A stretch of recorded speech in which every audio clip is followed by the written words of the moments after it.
Ngut kay ba? Kuha di pare. Kinmukusay. Dili ta pare.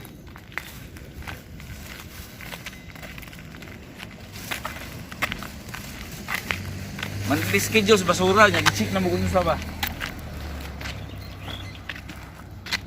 Yung mga sanina. Yan naman pare. Naka-arrange man ba eh. Naminasan no, manglabay po minasan no, mga truba. Kaning minasan, mga sanina na mo sa Pilipinas minasan ba? Mga ukay-ukay. Abot ng Japan.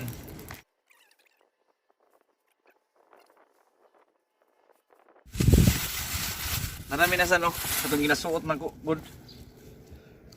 Sus, naabot yung Japan minasan ba? Naabot yung Japan minasan no, yung sapi. Naukay ra ko kaning hinumdum kani 180 ang palit ani. Kailangan mo siya ilabay yun kay nanon mo kayo kay nakitaan diri ba nya mapuno man masudlanan kani kay nakadto na ning Mount Fuji pero dito na ko ni sa Mount Fuji dipit gipalit dili na ko lipit pero ako nang ilabay kani pud oh.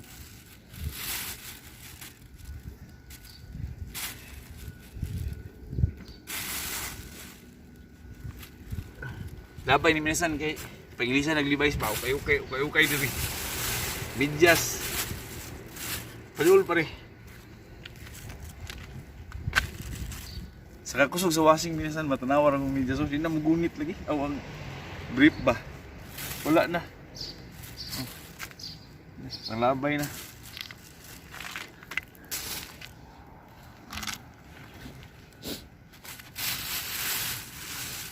Bunit, tag 100 yen.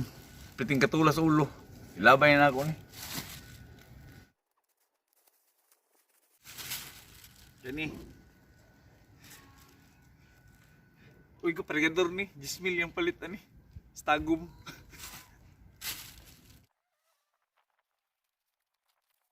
So, moro to minasan. Kailangan yung mag-ilis ring magamit minasan kay makita mo kung may mga gwapong mga sanagod. Kaya may mga sikanhan diri ba. Dito na nagapalit di pare.